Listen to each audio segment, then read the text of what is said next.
Bismillahirrahmanirrahim. Assalamualaikum warahmatullahi wabarakatuh.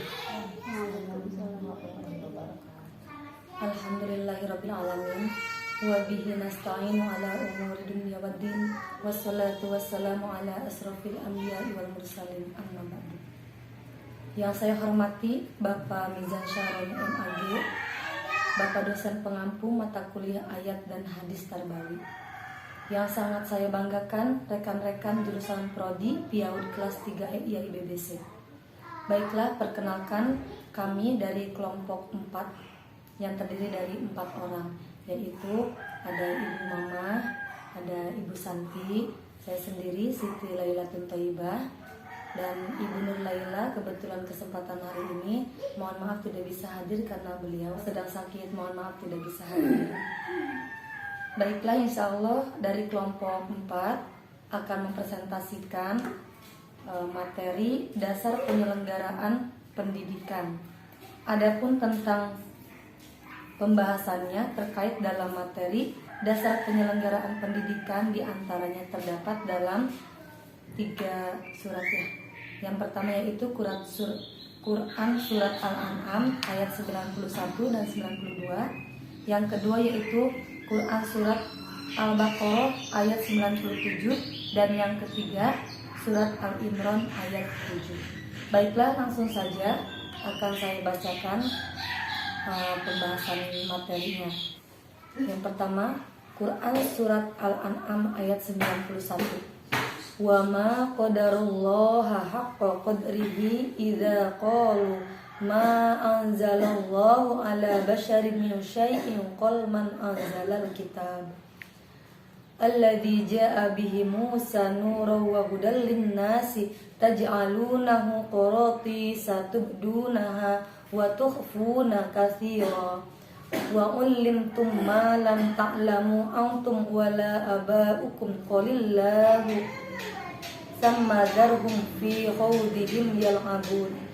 Yang artinya, dan mereka tidak menghormati Allah dengan penghormatan yang semestinya dikala mereka berkata, Allah tidak menurunkan sesuatu pun kepada manusia. Katakanlah, siapakah yang menurunkan kitab Taurat yang dibawa oleh Musa sebagai cahaya dan petunjuk bagi manusia? Kalian jadikan kitab itu lembaran-lembaran kertas yang bercerai-cerai. Kalian perlihatkan sebagiannya dan kalian sembunyikan sebagian besarnya. Padahal telah diajarkan kepada kalian apa yang kalian dan bapak-bapak kalian tidak mengetahuinya. Katakanlah, Allah lah yang menurunkannya. Kemudian, sesudah kalian menyampaikan Al-Quran kepada mereka, biarkanlah mereka bermain-main dalam kesesatannya. Tafsir Quran Surat Al-An'am ayat 91 atau penjelasannya. Dan mereka tidak menghormati orang-orang Yahudi itu Allah dengan penghormatan yang semestinya. Artinya, mereka sama sekali tidak mengagungkannya dengan pengagungan yang seharusnya, atau mereka tidak mengetahuinya dengan pengetahuan yang semestinya. Dikala mereka mengatakan kepada Nabi Muhammad SAW, yaitu sewaktu mereka mendebat Nabi SAW dalam masalah Al-Quran, Allah tidak menurunkan sesuatu pun kepada manusia. Katakanlah kepada mereka, siapakah yang menurunkan kitab Taurat yang dibawa oleh Musa sebagai cahaya dan petunjuk bagi manusia? Kamu jadikan kitab itu dengan memakai ya dan tak pada 3 tempat, lembaran-lembaran kertas. Kamu menuliskannya pada lembaran-lembaran kertas yang bercerai-cerai. Kamu perlihatkan sebagiannya. Kamu tidak suka menampakkan ke semua isinya, dan kamu sembunyikan sebagian besarnya, sebagian besar dari apa yang terdapat di dalam kandungannya, seperti mengenai ciri-ciri Nabi Muhammad SAW. Padahal telah diajarkan kepadamu, hai orang-orang Yahudi, di dalam Al-Quran, apa yang kamu dan bapak-bapak kamu tidak mengetahuinya. Karena tidak terdapat di dalam kitab Taurat, maka hal itu membuat kamu ragu dan berselisih paham tentang Taurat antara sesamamu. Katakanlah Allah lah yang menurunkannya. Jika mereka tidak mengatakannya, maka tidak ada jawaban lain kecuali jawaban itu. Kemudian biarkanlah mereka di dalam kesibukan mereka, dalam kebatilan mereka bermain-main. Penjelasan Al-An'am ayat 91.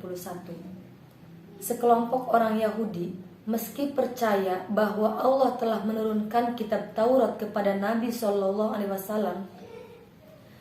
Musa alaihissalam, tetapi kepada Nabi Muhammad SAW mereka ingkar dan mengatakan, tidak mungkin Tuhan menurunkan wahyu kepada manusia dan memberinya kitab. Al-Quran menjawab, kata-kata mereka ini dengan mengatakan, bagaimana kalian percaya bahwa kitab Taurat diturunkan kepada Nabi Musa, tetapi menolak diturunkannya Al-Quran kepada Nabi Muhammad? Apa yang kalian miliki berasal dari Taurat, sementara agama yang kalian dan nenek moyang kalian yakini juga berasal dari Taurat. Meskipun kalian tidak jarang menutup-nutupi ajaran Taurat yang tidak menguntungkan kalian, tetapi bagaimanapun juga kalian tetap mengakui bahwa Taurat adalah kitab yang diturunkan oleh Allah. Bagian akhir ayat ini ditujukan kepada Nabi Muhammad SAW. Wahai Rasul, berilah mereka jawaban, tetapi jangan engkau berputus asa jika mereka tidak beriman dan bertawakal kepada Tuhan. Tuhan sudah mencukupi buatmu dan biarkanlah para pengingkar itu tenggelam dalam kesesatan mereka.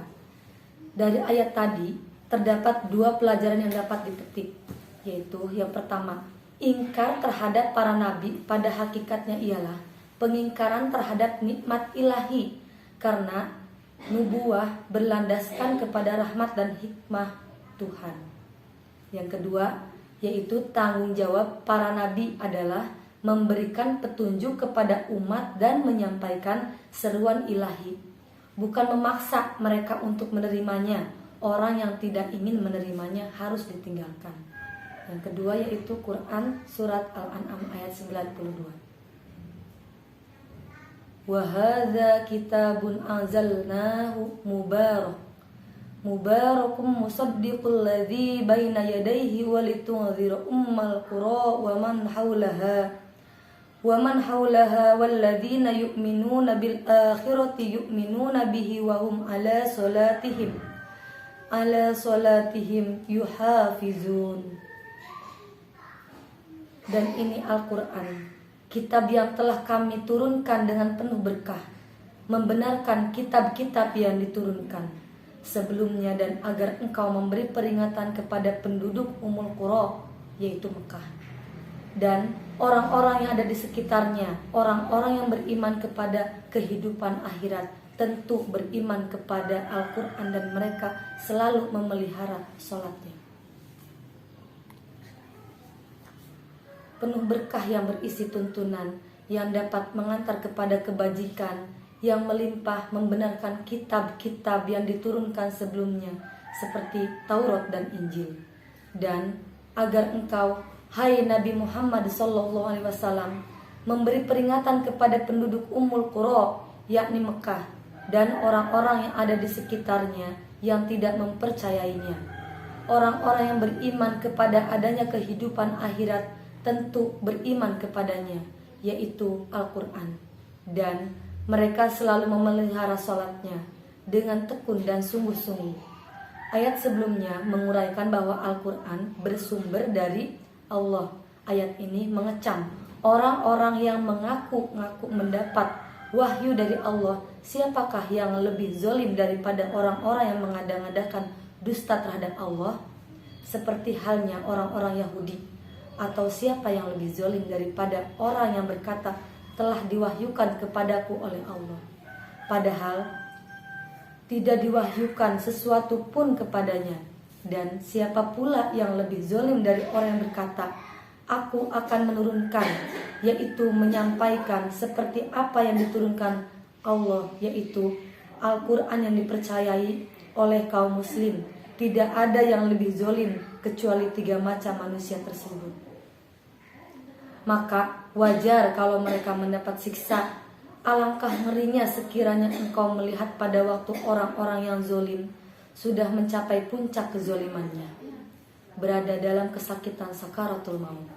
Sedang para malaikat memukul dengan tangannya sambil berkata, "Keluarkanlah nyawamu. Pada hari ini kamu akan dibalas dengan azab yang sangat menghinakan. Karena kamu mengatakan terhadap Allah perkataan yang tidak benar dan karena kamu menyombongkan diri terhadap ayat-ayatnya, yakni enggan menerimanya bahkan melecehkannya." Baiklah, selanjutnya akan dilanjutkan oleh Ibu Umamah. Bismillahirrahmanirrahim. Quran Surat Al-Baqarah ayat 97. Bismillahirrahmanirrahim. Qul man kana aduwwan li Jibril fa innahu nazzalahu ala qalbika biiznillah musaddiqan lima baina yadayhi wa hudan wa busyra lil mu'minin. Katakanlah Muhammad, barang siapa menjadi musuh Jibril, maka ketahuilah bahwa dialah yang telah menurunkan Al-Quran ke dalam hatimu dengan izin Allah, membenarkan apa kitab-kitab yang terdahulu, dan menjadi petunjuk serta berita gembira bagi orang-orang beriman.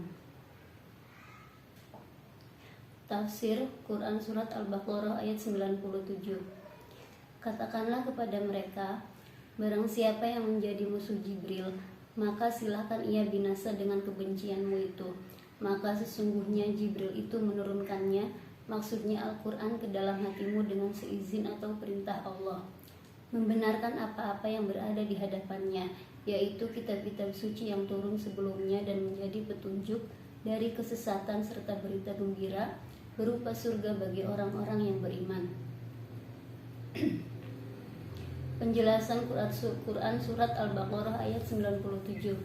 Dalam satu riwayat disebutkan bahwa orang-orang Yahudi berkata, "Kami benci Jibril karena ia membawa bencana dengan menyampaikan wahyu bukan kepada golongan kami.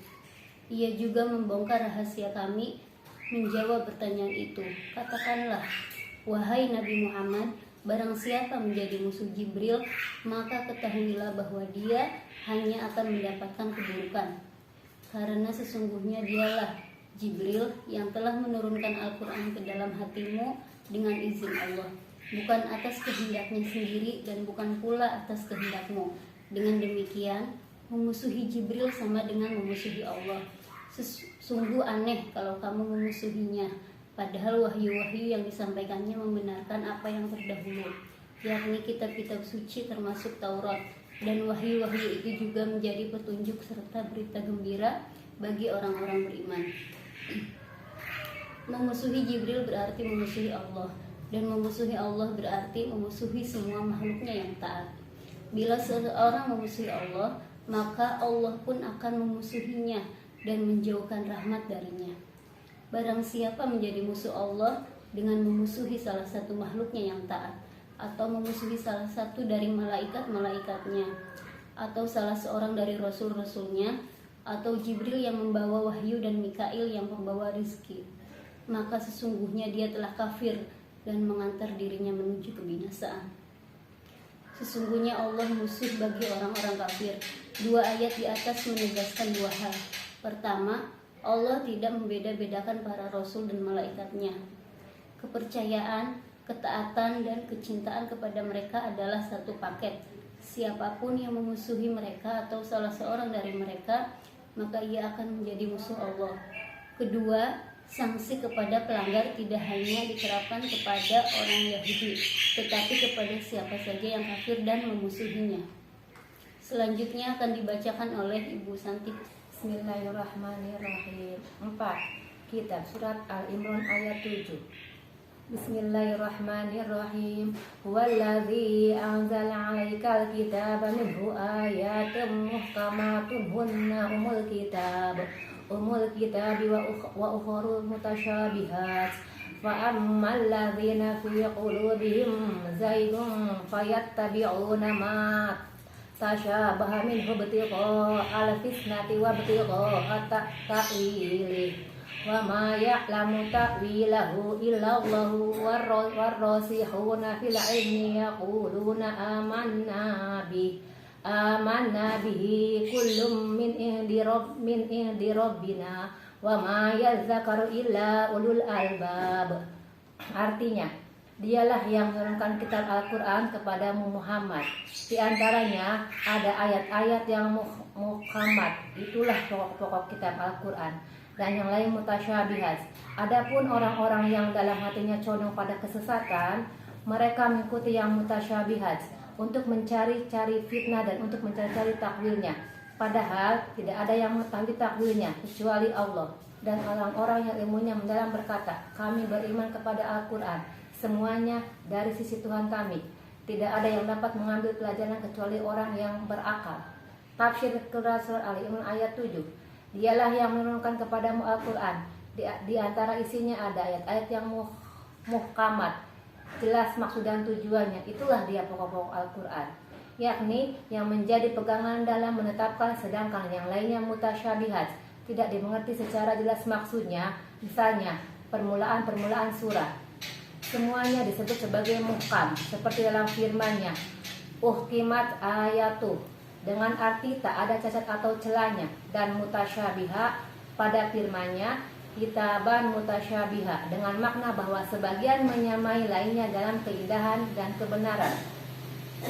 Adapun orang-orang yang dalam hatinya ada kecenderungan pada kesesatan, menyeleweng dari kebenaran, maka mereka mengikuti ayat-ayat mutasyabihat untuk membangkitkan fitnah di kalangan orang-orang bodoh dengan menjerumuskan mereka ke dalam hal-hal yang syubhat dan kabur pengertiannya, dan demi untuk mencari-cari takwil tafsirnya, padahal tidak ada yang tahu takwil tafsirnya kecuali Allah sendirinya. Dan orang-orang yang mendalam luas lagi pokok ilmunya menjadi mubtada, sedangkan khobarnya berkata, kami berfirman kepada ayat-ayat mutasyabihat bahwa ia dari Allah, sedangkan kami tidak tahu maksudnya. Semuanya itu, baik yang muhkam maupun yang mutasyabih, dari sisi Tuhan kami, dan tidak ada yang mengambil pelajaran tak yang pada asalnya terdapat pada zal, diizghamkan pada zal itu hingga berbunyi ya zakaru, kecuali orang-orang yang berakal yang mau berpikir. Mereka juga mengucapkan hal berikut bila melihat orang-orang yang mengikuti mereka. Penjelasan kitab surat Al-Imran ayat 7. Hanya dialah yang menurunkan kitab Al-Quran kepadamu, wahai Nabi Muhammad, untuk engkau sampaikan dan jelaskan maksudnya kepada seluruh umat manusia. Apa yang diturunkan itu terdiri atas dua kelompok. Di antaranya ada ayat-ayat yang muhkamat, yakni yang kandungannya sangat jelas, sehingga hampir-hampir tidak lagi dibutuhkan penjelasan tambahan untuknya, atau yang tidak mengandung makna selain yang terlintas pertama kali dalam benak. Ayat-ayat muhkamat itulah pokok-pokok kitab suci Al-Quran. Dan kelompok ayat-ayat yang lain dalam Al-Quran yaitu mutasyabihat, yakni ayat-ayat yang mengandung beberapa pengertian, sama artinya dan sulit dipahami kecuali setelah merujuk kepada yang muhkam, atau hanya Allah yang mengetahui maknanya.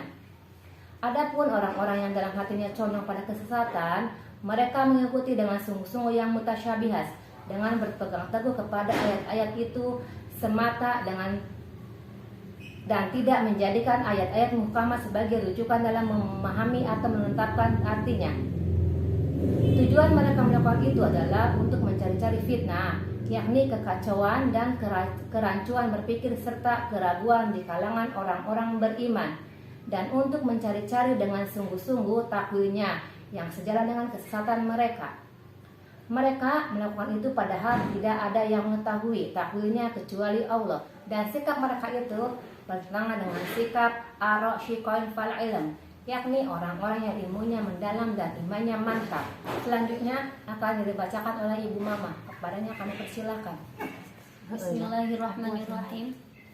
Dan sikap mereka itu bertentangan dengan sikap ar-rasyikhain fal ilm, yakni orang-orang yang ilmunya mendalam dan imannya mantap, atau seperti dalam salah satu bacaan qiraat yang mutawatir.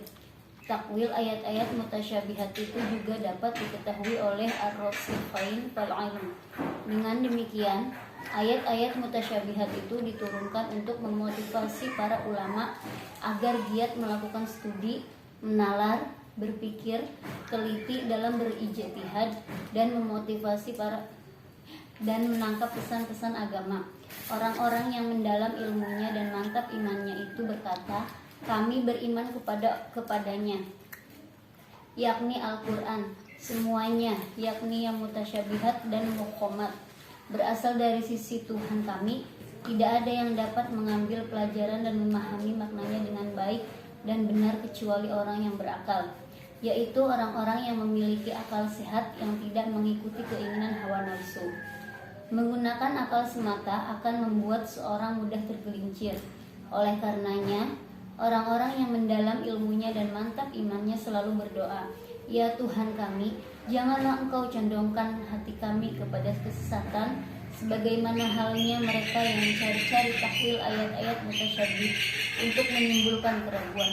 Setelah Engkau berikan petunjuk kepada kami, dan karuniakanlah kepada kami rahmat yang mencakup segala jenis dan macamnya, antara lain berupa kemantapan iman, ketenangan batin, kemudahan dalam menjalankan perintah dan menjauhi larangan.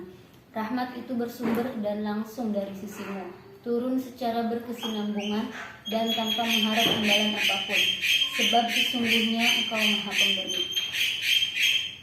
Hadis pentingnya belajar. Man aradad dunya fa'alaihi bil ilm, wa man aradal akhirata fa'alaihi bil ilm, wa man aradahuma fa'alaihi bil ilm. Artinya, barang siapa yang hendak menginginkan dunia, maka hendaklah ia menguasai ilmu. Barang siapa menginginkan akhirat, hendaklah ia menguasai ilmu. Dan barang siapa yang menginginkan keduanya, dunia dan akhirat, hendaklah ia menguasai ilmu. Hadis riwayat Ahmad. Alhamdulillahirrahmanirrahim. Presentasi dari kelompok kami sudah selesai. Semoga apa yang sudah kelompok kami sampaikan dapat dipahami dan sampai kepada yang mendengarkannya dan bermanfaat. Mohon maaf apabila ada banyak kesalahan dari kelompok kami. Terima kasih kepada Bapak dosen pengampu mata kuliah ayat dan hadis tarbawi, Bapak Mizan Syarani MAG. Baiklah, kami tutup. Wassalamualaikum warahmatullahi wabarakatuh.